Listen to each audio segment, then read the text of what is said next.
ओम शांति। आज 12 जून 2021 की साकार मुरली। आज बाबा ने कहा, मीठे बच्चे, सूर्यवंशी राज्य पद लेने के लिए अपना सब कुछ वापस स्वाहा करो। सूर्यवंशी राज्य पद अर्थात एयर कंडीशन टिकट।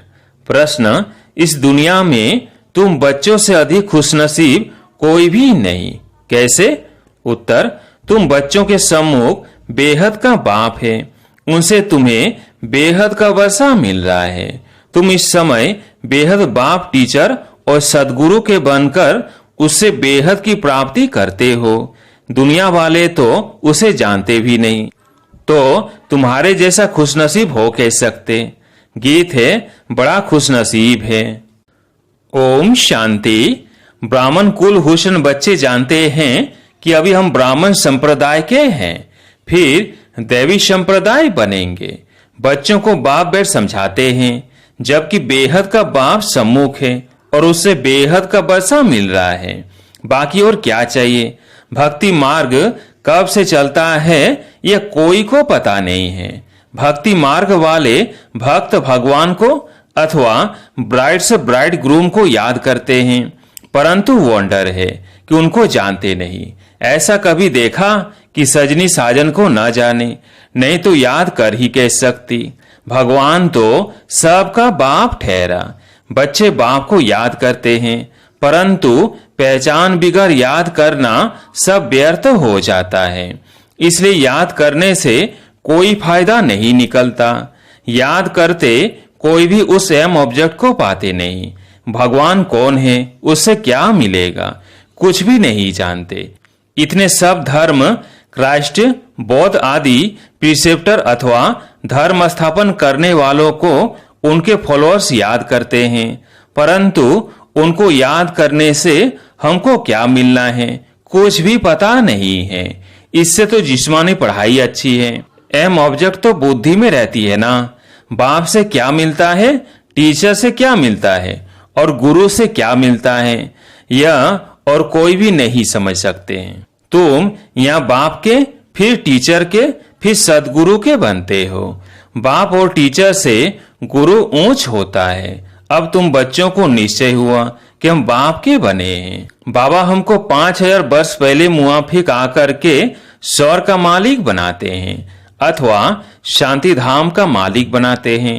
बाप कहते हैं, लाडले बच्चे, तुम मुझसे अपना वर्षा लेंगे ना? सब कहते हैं, हाँ बाबा, क्यों नहीं लेंगे। अच्छा, चंद्रवंशी राम पद पाने में राजी होंगे? तुमको क्या चाहिए? बाप सौगात ले आए हैं। तुम सूर्यवंशी लक्ष्मी को करेंगे या चंद्रवंशी सीता को? तुम अपनी शकल तो देखो। श्री नारायण को व श्री लक्ष्मी को वरने लायक हो। बिगर लायक बनने के वर कैसे सकते? अब बाप बैठ समझाते हैं, हूबहू जैसे कल्प पहले समझाया था, फिर से समझा रहे हैं। तुम फिर से आकर वर्षा ले रहे हो। तुम्हारी एम ऑब्जेक्ट ही है बेहद के बाप से बेहद का वर्षा लेने की। वह सूर्यवंशी राज्य पद। सेकंड ग्रेड है चंद्रवंशी।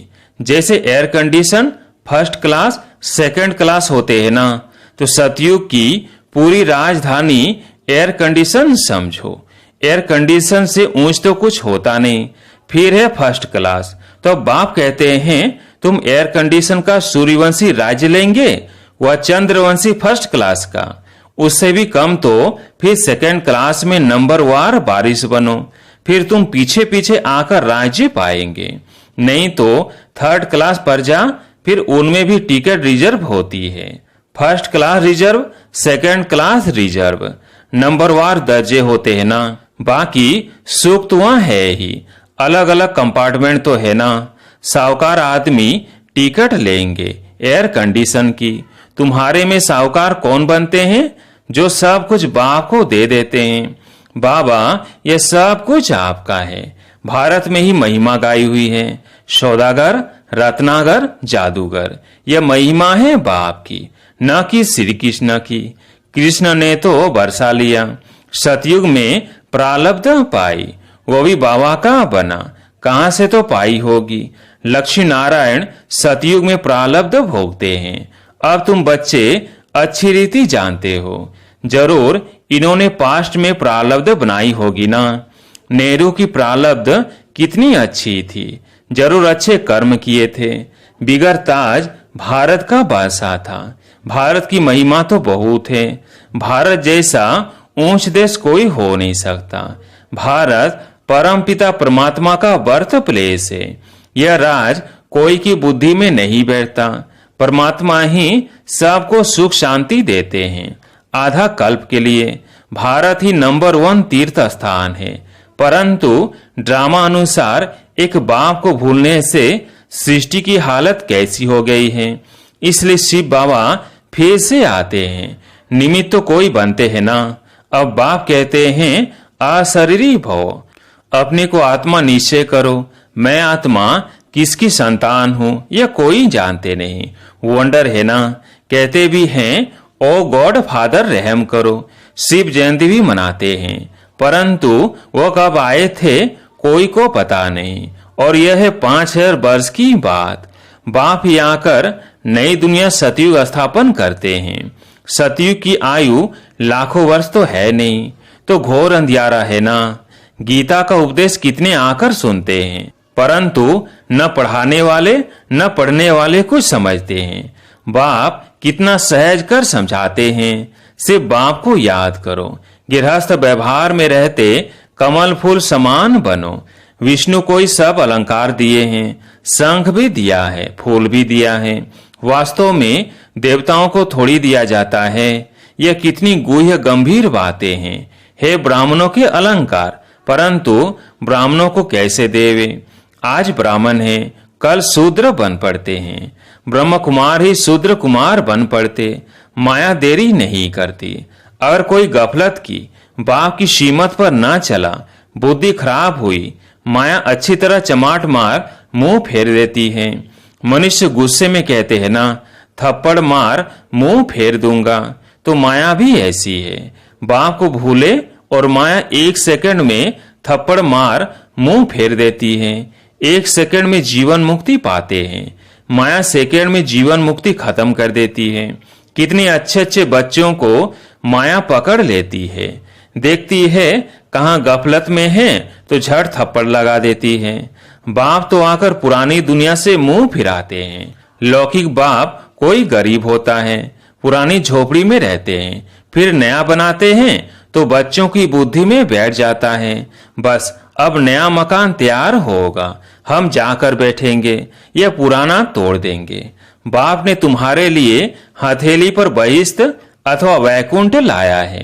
कहते हैं लाडले बच्चे आत्माओं से बात करते हैं। इन आंखों द्वारा तुम बच्चों को देख रहे हैं। बाप समझाते हैं मैं भी ड्रामा के बस हूं। ऐसे नहीं ड्रामा के बिगड़ कुछ कर सकता हूं। नहीं, बच्चे बीमार पड़ते हैं, ऐसे नहीं मैं ठीक कर दूंगा, ऑपरेशन करने से छुड़ा दूंगा। नहीं, कर्म भोग तो सबको भोगना ही है। तुम्हारे ऊपर तो बोझा बहुत है, क्योंकि तुम सबसे पुराने हो। शतो प्रधान से एकदम तमो प्रधान बने हो। अब तुम बच्चों को बाप मिला है तो बाप से वर्षा लेना चाहिए। तुम जानते हो कल्प कल्प ड्रामा अनुसार हम बाप से वर्षा लेते हैं। जो सूर्यवंशी चंद्रवंशी घराने के होंगे वो अवश्य आएंगे। जो देवता थे फिर शूद्र बन गए हैं, फिर वही ब्राह्मण बन दैवी संप्रदाय बनेंगे। ये बातें बाप बिगर कोई समझा ना सके। बाप को तुम बच्चे कितने मीठे लगते हो। कहते हैं तुम वही कल्प पहले वाले मेरे बच्चे हो। मैं कल्प कल्प तुमको आकर पढ़ाता हूँ। कितनी वंडरफुल बातें हैं। निराकार भगवानु वाच, शरीर से वाच करेंगे ना। शरीर अलग हो जाता है तो आत्मा वाच नहीं कर सकती, आत्मा डिटैच हो जाती है। अब बाप कहते हैं अशरीरी भव। ऐसे नहीं कि प्राणायाम आदि चढ़ाना है। नहीं, समझना है मैं आत्मा अविनाशी हूँ। मेरी आत्मा में 84 जन्मों का पाठ भरा हुआ है। बाप खुद कहते हैं मेरी आत्मा भी जो एक्ट करती है वो सब पाठ भरा हुआ है। भक्ति मार्ग में वहाँ पाठ चलता है, फिर ज्ञान मार्ग में यहाँ आकर ज्ञान देता हूँ। भक्ति मार्ग वालों को ज्ञान का पता ही नहीं है। कोई ने शराब पिया, नहीं तो टेस्ट का कैसे पता हो। ज्ञान भी जब लेवे तब पता पड़े। ज्ञान से सदगति होती है तो जरूर ज्ञान सागर ही सदगति कर सकते हैं। बाप कहते हैं मैं सर्व का सदगति दाता हूँ। सर्वोदय लीडर है ना, कितने किस्म किस्म के हैं। वास्तव में तो सर पर दया करने वाला बाप है। बाप से कहते हैं हे भगवान रहम करो, तो सब पर रहम वो करते हैं। बाकी सब है हद के रहम करने वाले। बाप तो सारी दुनिया को शतो प्रधान बनाते हैं, उसमें तत्व भी शतो प्रधान बन जाते हैं। यह काम है ही परमात्मा का। तो सर्वोदय का अर्थ कितना बड़ा है। एकदम सब पर दया कर लेते हैं। स्वर्ग की स्थापना में कोई भी दुखी नहीं होता है। वहाँ नंबर 1 फर्नीचर, वैभव आदि मिलते हैं। दुख देने वाले जानवर, मक्खी आदि कोई नहीं होते। वहाँ भी बड़े आदमी के घर में कितनी सफाई रहती है। कभी तुम मक्खी नहीं देखेंगे, कोई मच्छर आदि घुस ना आ सके। स्वर्ग में कोई की ताकत नहीं जो आ सके। गंध करने वाली कोई चीज होती नहीं। नेचुरल फूलों आदि की खुशबू रहती है। तुमको सूक्ष्म वतन में बाबा सुबीरस पिलाते हैं। अब सूक्ष्म वतन में तो कुछ भी है नहीं, ये सब साक्षात्कार है। वैकुंठ में कितने अच्छे अच्छे फूल बगीचे आदि होते हैं। सूक्ष्म वतन में थोड़ी बगीचा रखा है, यह सब है साक्षात्कार। यहाँ बैठे हुए तुम साक्षात्कार करते हो। गीत भी बड़ा फर्स्ट क्लास है। तुम जानते हो हमको बाप मिला है, और क्या चाहिए। बेहद के बाप से बेहद का वर्षा लेते हैं, तो बाप को याद करना चाहिए। बाप की मत मशहूर है, श्रीमत से हम श्रेष्ठ श्रेष्ठ बनेंगे। बाकी है सबकी आसुरी मत। इसलिए वह जानते नहीं कि सतयुग में सदैव सुख था, लक्ष्मी नारायण का राज्य था। छोटेपन में वही राधे कृष्ण हैं, उनके चरित्र आदि कुछ है नहीं। स्वर्ग में तो सब बच्चे बड़े फर्स्ट क्लास होते हैं, चंचलता की कोई बात ही नहीं होती है। अच्छा, मीठे मीठे सिकिलधे बच्चों प्रति माता पिता बाप दादा का याद प्यार और गुड मॉर्निंग। रूहानी बाप की रूहानी बच्चों को नमस्ते। हम रूहानी बच्चों की रूहानी बाप दादा को याद प्यार गुड मॉर्निंग नमस्ते नमस्ते। धारणा के लिए मुख्य सार। पहला पॉइंट, जब इस पुरानी दुनिया से मुंह फेर लिया तो फिर ऐसी कोई गफलत नहीं करनी है जो माया अपनी तरफ मुंह कर ले। श्रीमत की अवज्ञा नहीं करनी है। बाप से पूरा वर्षा लेना है। बाप पर अपना सब कुछ सुहा कर पक्का वारिस बन सतयुगी एयर कंडीशन की टिकट लेनी है। एम ऑब्जेक्ट की बुद्धि में रख पुरुषार्थ करना है। आज प्यारे मीठे बाबा का वरदान। सेकंड में सर्व कमजोरियों से मुक्ति प्राप्त कर मर्यादा पुरुषोत्तम बनने वाले सदा स्नेही भव।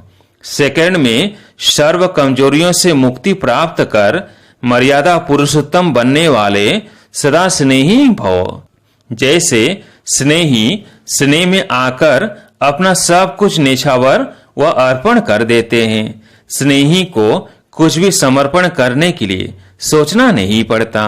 तो जो भी मर्यादाएं व नियम सुनते हो उन्हें प्रैक्टिकल में लाने अथवा सर्व कमजोरियों से मुक्ति प्राप्त करने की सहज युक्ति है। सदा एक बाप के स्नेही बनो। जिसके स्नेही हो निरंतर उसके संग में रहो तो रूहानियत का रंग लग जाएगा और एक सेकंड में मर्यादा पुरुषोत्तम बन जाएंगे। क्योंकि स्नेही को बाप का सहयोग स्वतः मिल जाता है। स्लोगन, निश्चय का फाउंडेशन मजबूत है तो संपूर्णता तक पहुंचना निश्चित है। निश्चय का फाउंडेशन मजबूत है तो संपूर्णता तक पहुंचना निश्चित है। अब सुनते हैं मातेश्वरी जी के अनमोल महावाक्य।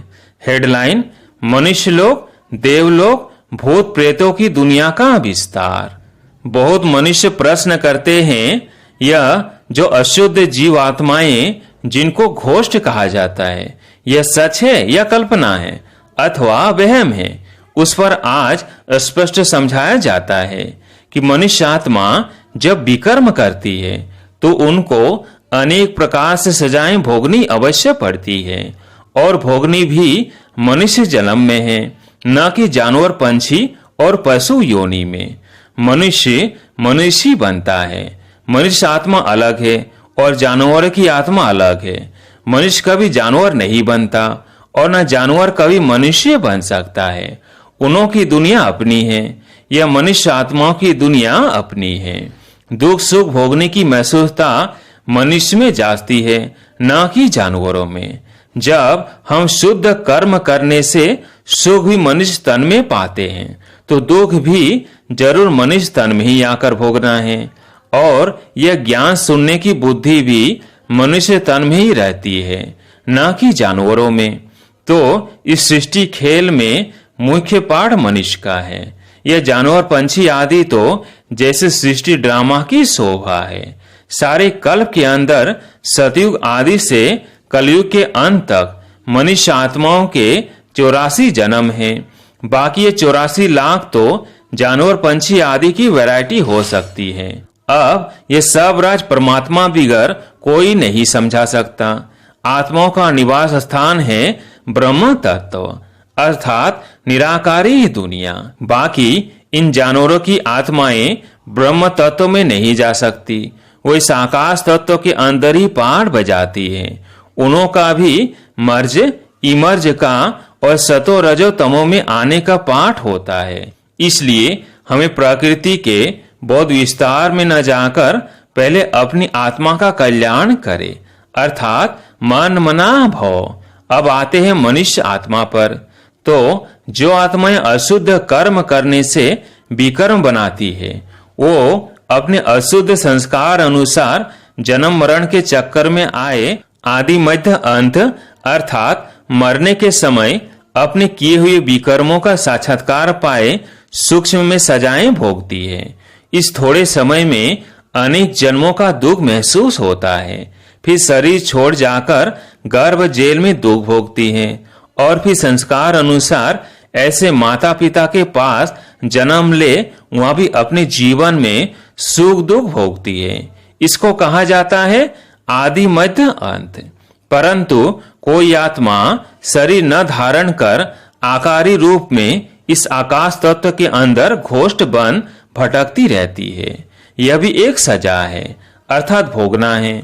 उस अशुद्ध जीवात्मा के साथ किसी का हिसाब किताब होता है तो उनमें प्रवेश कर उनको दुख देती है, अर्थात हिसाब किताब चुकतू कर फिर जाकर अपना शरीर धारण करती है। कोई जीवात्मा तो जिसमें प्रवेश करती है उनको बहुत मारती भी है, बहुत कष्ट देती है, परंतु ये सब हिसाब किताब के अंदर भोगने का प्रकार है, जो सभी मनुष्य तन में ही सुख दुख महसूस होता है। यह तो आपको समझाया गया है कि जो आत्मा मुक्ति धाम से इस साकारी खेल में आती है वो बीच में वापस मुक्ति धाम में जा नहीं सकती, परंतु अपने किए हुए अशुद्ध शुद्ध कर्मों अनुसार संस्कार ले दुख सुख के चक्कर में आती है। सभी आत्माओं का पुनर्जन्म होता है, सिर्फ एक परमात्मा का नहीं होता है। अच्छा, ओम शांति।